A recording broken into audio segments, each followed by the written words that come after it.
என்ன ரவி, மதுரையில நடக்கிற கேஸுக்கு மெட்ராஸ்ல இருந்து நீயே நேர்ல வந்து அப்பியர் ஆகிற? அவ்வளோ இம்பார்ட்டன்ட் கேஸா? முக்கியமான கிளையண்ட்டு வாய்தா அடுத்த மாதம் தள்ளிட்டாங்க. அதுக்குள்ளே நீ கூப்பிட்டியா? வந்துட்டேன். பெரிய அரண்மனை பிரம்மாண்டமாக இருக்குல்ல? பயமாவும் இருக்கும். இங்க என்ன நடக்குதுன்னே தெரிய மாட்டேங்குது. உனக்கு இந்த ஆவி மேலெல்லாம் நம்பிக்கை இருக்கா? எது குக்கர்லேருந்து வருமே அதுவா? எனக்கு தெரியும் நீ கிண்டலாக தான் பேசுவேன்னு. நான் சொல்றது நிஜ ஆவி. நம்ம மாய கூட ஃபீல் பண்ணியிருக்கா. பாம்பேயில் 1 கிரவுண்ட் இடத்துல 100 வீடு கட்டி அப்பார்ட்மெண்ட்டில் குடியிருந்தவ. இங்கே 100 ஏக்கரில் ஒரே வீடு, அதுவும் ஆள் இல்லாமல் அமைதியாக இருக்கா. எந்த சத்தத்தை கேட்டாலும் பயமாக இருக்கும். மாதவி, என்னாச்சு? எனக்கு ஏதாவது ஆச்சுன்னா கூட பரவாயில்ல, ஆனா அவருக்கு எதுவும் ஆகக்கூடாது. கண்டதெல்லாம் நினச்சி மனசை குழப்பிக்காத. உனக்கு கூட தெரியாது ரவி, எனக்கு என்கேஜ்மெண்ட் ஆன டைம்ல 2 வீலர் ஆக்சிடென்ட் நடந்தது, ஞாபகம் இருக்கா? ஆமாம். அதனால எனக்கு குழந்தை பெற்றுக்கிற தகுதியே இல்லைன்னு எல்லா டாக்டர்ஸும் சொல்லிட்டாங்க. அது தெரிஞ்சும் எனக்கு கல்யாணம் பண்ணிக்கிட்டாரு. ஆனாலும் அவருக்கு ஒரு குழந்தைய பெற்று தரணுங்கிற ஆசையில் நான் பார்க்காத டாக்டர்ஸ் கிடையாது. இங்கே வரதுக்கு முன்னாடி கூட ஃபேமிலி டாக்டர் கிட்ட டெஸ்ட்டுக்கு கொடுத்துட்டு தான் வந்திருக்கேன். ரிசல்ட் நல்லபடியாக வரணுங்கிற டென்ஷனில் நான் இருக்கேன். ஆனால் நடக்கிறதெல்லாம் பார்த்து பயமாக இருக்கு. ரெஜிஸ்ட்ரேஷன் முடிஞ்சது கிளம்பலான்னு பார்த்தா இன்னும் 2-3 நாள் ஆகும் போல இருக்கு. என் பயத்தை சொன்னா அவரும் புரிஞ்சுக்க மாட்டேங்கிறாரு. படித்த பொண்ணு நீ எப்படி பேசலாமா? நீ பயப்படுற மாதிரியெல்லாம் எதுவும் இல்லைன்னு நீ கிளம்புற வரைக்கும் இங்கேயே இருந்து நான் ப்ரூவ் பண்ணி காட்டுறேன். ஓகே, நான் இருக்கல்லம்மா, பயப்படாத.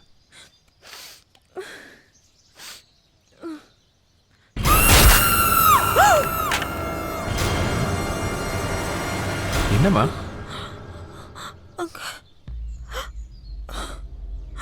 ஒன்றும் இல்லையே. இல்லை, இருந்தது. நீ ரொம்ப குழம்பி இருக்க, போய் ரெஸ்ட் எடு. நான் சொல்கிறேன்ல, போம்மா.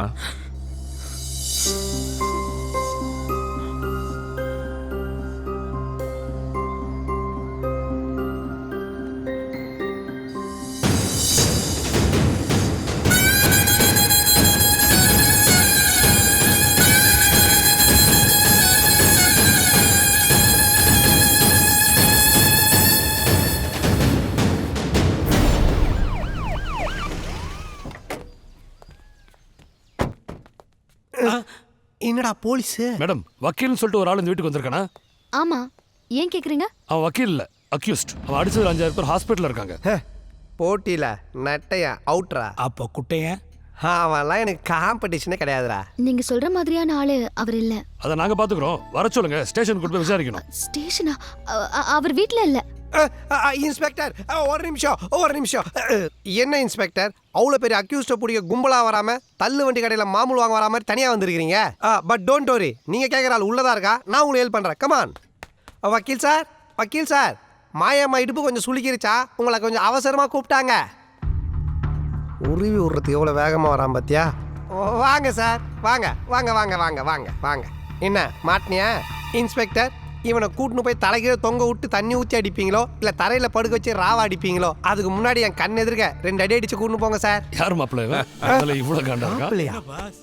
என்ன வரவெல்லாம் இவனை மாப்பிள்ளன்றானுங்க? என் ஃப்ரெண்டு தான். இப்படியே மிரட்டுறது? நான் பயந்தே போயிட்டேன்.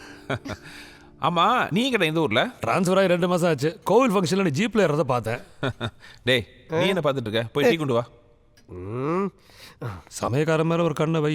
உன்னை கவுக்கிறதுலே குறியா இருக்கான். இன்னொரு கண்ணை அந்த பொண்ணு மேல வை. உன்னை பத்தி என்ன சொல்ல விட்டு கொடுக்காம பேசுற? என்ன நடக்குது? நீ வேற. யோ பால்சாமி, நானும் வந்ததுலேருந்து பார்த்துட்டு இருக்கேன், ஒரு முறைப்பாவே இருக்கியே. உனக்கு எனக்கு என்னையா பிரச்சனை? பின்ன நம்ம எடுத்து வச்ச சட்டைக்கு இன்னொருத்தன் பில்லு போட்டா எப்படி இருக்கும்? புரியலையே. நீ நினைக்கிற மாதிரி நான் இந்த வீட்டு வேலைக்காரன் இல்லப்பா. ஒரு விதத்துல இந்த அரண்மனையோட சொந்தக்காரன்.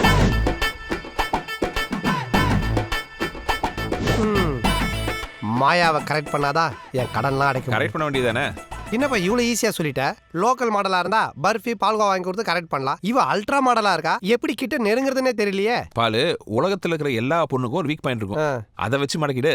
நீ வக்கீல், உனக்கு எல்லா பாயிண்ட்டும் தெரியும். நமக்கு அப்படியா? ஒரு பாயிண்ட் எடுத்து கொடுக்கறது பாயிண்ட் தானே?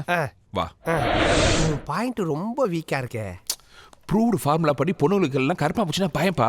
மாயா உள்ள குளிச்சுட்டு இருக்கா. இந்த கருப்பாம்பூச்சி தூக்கி உள்ள போடு, பயத்தில் அலறி அடிச்சு வெளியில் ஓடி வருவா. எதில் நிற்கிற உண்மையில மோதி கீழே விழ பாடி டச் ஆகும், பாயிண்ட் ஒர்க் அவுட் ஆகிடும். Super idea. ஆனா நீ தான் கொடுத்தன்னு வெளியே சொல்லிட மாட்டியே. சேச்சே. டேய் என்ன பண்ற? கட்டி உருளும் போது சேஃப்டியா உருளணும்ல, அதான் கட்டில அட்ஜஸ்ட் பண்ணிட்டு இருக்கேன். குளிச்சு முடிச்சிட்டு போறா, சீக்கிரமா போடு. கோ. என்ன நீ கட்டி பிடிக்க போறியா? இல்ல. அப்புறம் உனக்கு இவ்வளவு ஆர்வம்? போயிடு. நில்லுப்பா. என்னப்பா அவ துண்டோட வெளியே ஓடி வருவான்னு பார்த்தா இது துண்டக்கான துணியான ஓடி வந்துருச்சு. வா பிடிக்கலாம்.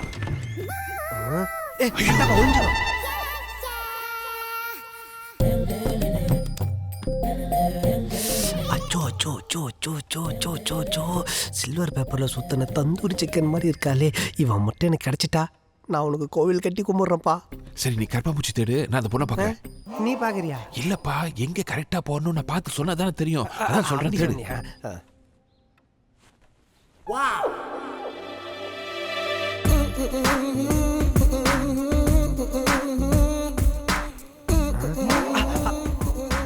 அடச்சே, கொஞ்சம் மிஸ். Shutter close பண்ணிட்டாலே. நீ பார்க்கலையா? அப்போ நீ பாத்தியா? ம். காது குறைஞ்சதுக்கு அப்புறம் பட்சை தூக்கி போட்டுக்கணும். காதுலேயே சொரின்னு சுத்தந்து ஏன் தப்பு தான். ஐடியா கொடுத்தோடனே உன்னை அறுத்து விட்டுருக்கணும். கூட வச்சிருந்தேன் பத்தியா? யோ பயா நீ பயா. இல்ல தனியா. என்ன தனியா? நானே காஷ்மீரில் குண்டா போட போகிற கும்பலா போகிறதுக்கு கரப்பாம்பூச்சி தானே, நான் தனியாக போட்டுக்கிறேன். நீ போ. துணைக்கு போயிடு, தயவு செஞ்சு போயிடு. சரி. நீங்க என்ன பண்றீங்க?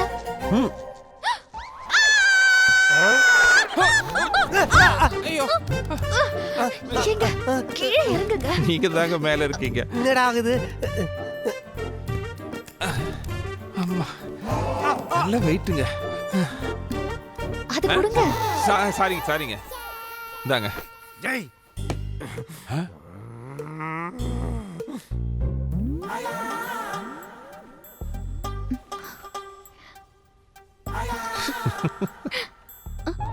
ஏய் ஸ்டாப் இட். காஃபி டீ குடுக்க கண்ட நேரத்துலயே வர்றது? சரி இங்க பார்த்தத வெளியில சொல்லிட மாட்டேன்ல? பார்த்தது அவன், நான் வெளியே சொல்லக்கூடாதா? இந்த அசிங்கத்துக்கு நான் ஐ விட்னஸா? சொல்ல மாட்டேன். சத்தியமா சொல்லிட மாட்டேன்ல? நம்பிக்கைனா துண்டை ஊற்றி கீழே போட்டு தாண்டி சத்தியம் பண்ணுறேன். ஏய். விஷுவல் கரெக்டா இருக்கா? ஆமா, எதுக்கு இதெல்லாம்? என் தங்கச்சி இந்த வீட்டில் என்னமோ இருக்குன்னு பயப்படுறா.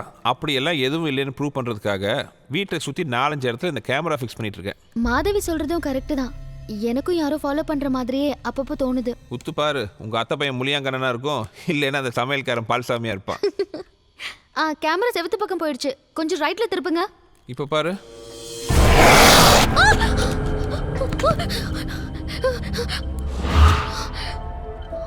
என்னாச்சு? இங்க யாரோ நின்ன மாதிரி இருந்தது. யாரும் இல்லையே. இல்ல, நான் மானிட்டர்ல பார்த்தேன். இந்த பொம்மை எங்குமே பார்த்துருப்ப. ஏன் தான் இந்த வீட்டில் எல்லாம் ஒரு மார்க்கமாகவே தெரியுறீங்களோ?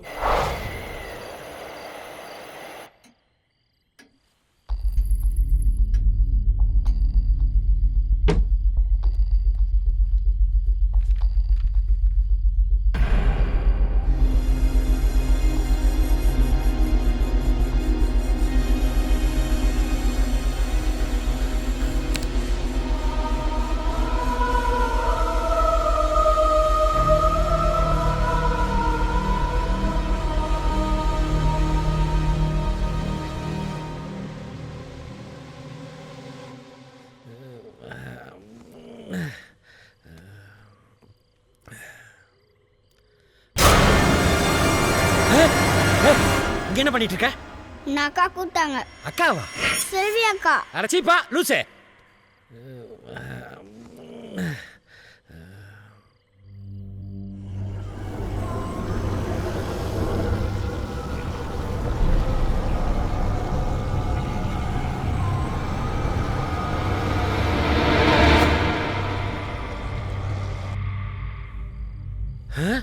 ஏய், இன்னும் என்னங்க நின்றுக்கிட்டு இருக்கிற? நடுராத்திரில வந்து அக்கா கூப்பிடுறாங்க, ஆட்டுக்குட்டி கூப்பிடுறாங்கன்னு இம்சை பண்ணிட்டு இருக்கிறேன்.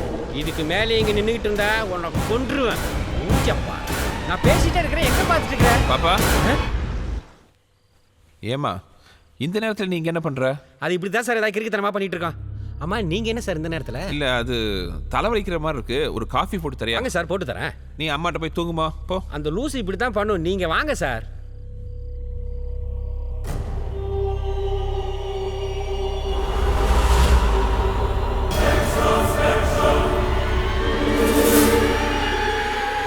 பாப்பா நேற்று ராத்திரி யார் கூட பேசிட்டு இருந்த?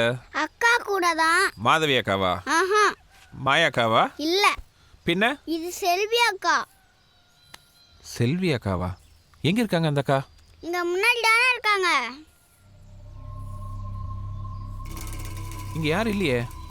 ஐயோ, அவங்க உங்களை தான் பார்க்குறாங்க, தெரியலையா? ஆமா, அந்த அக்கா எப்படி இருப்பாங்க? இதோ இப்படிதான் இருப்பாங்க.